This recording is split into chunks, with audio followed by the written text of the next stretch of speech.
राजुऱ्यात घरफोडी, सुमारे 6 लाखांचे सोन्या चांदीचे दागिने लंपास.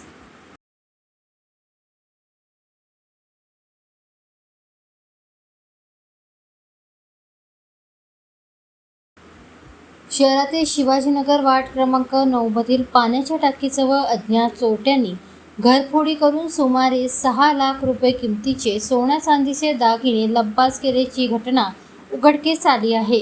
ही घटना 9 ते 11 मे 2026 दरम्यान घडल्याचे समोर आले आहे.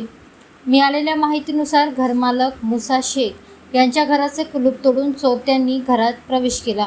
त्यानंतर घरातील कपाट व बेडची तोडफोड करून मौल्यवान दागिन्यांवर डल्ला मारला.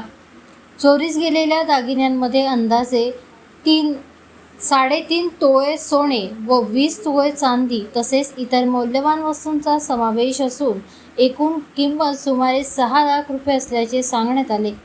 घटनेची माहिती मिळताच परिसरात एकच खळबळ उडाली.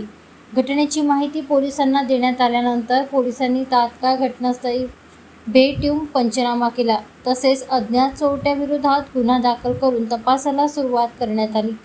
तपास दरम्यान फिंगरप्रिंट फॉरेन्सिक पथक, श्वान पथक तसेच परिसरातील आणि शहरातील CCTV फुटेजच्या आधारे आरोपींचा शोध घेण्याचे काम सुरू असल्याची माहिती पोलिसांनी दिली.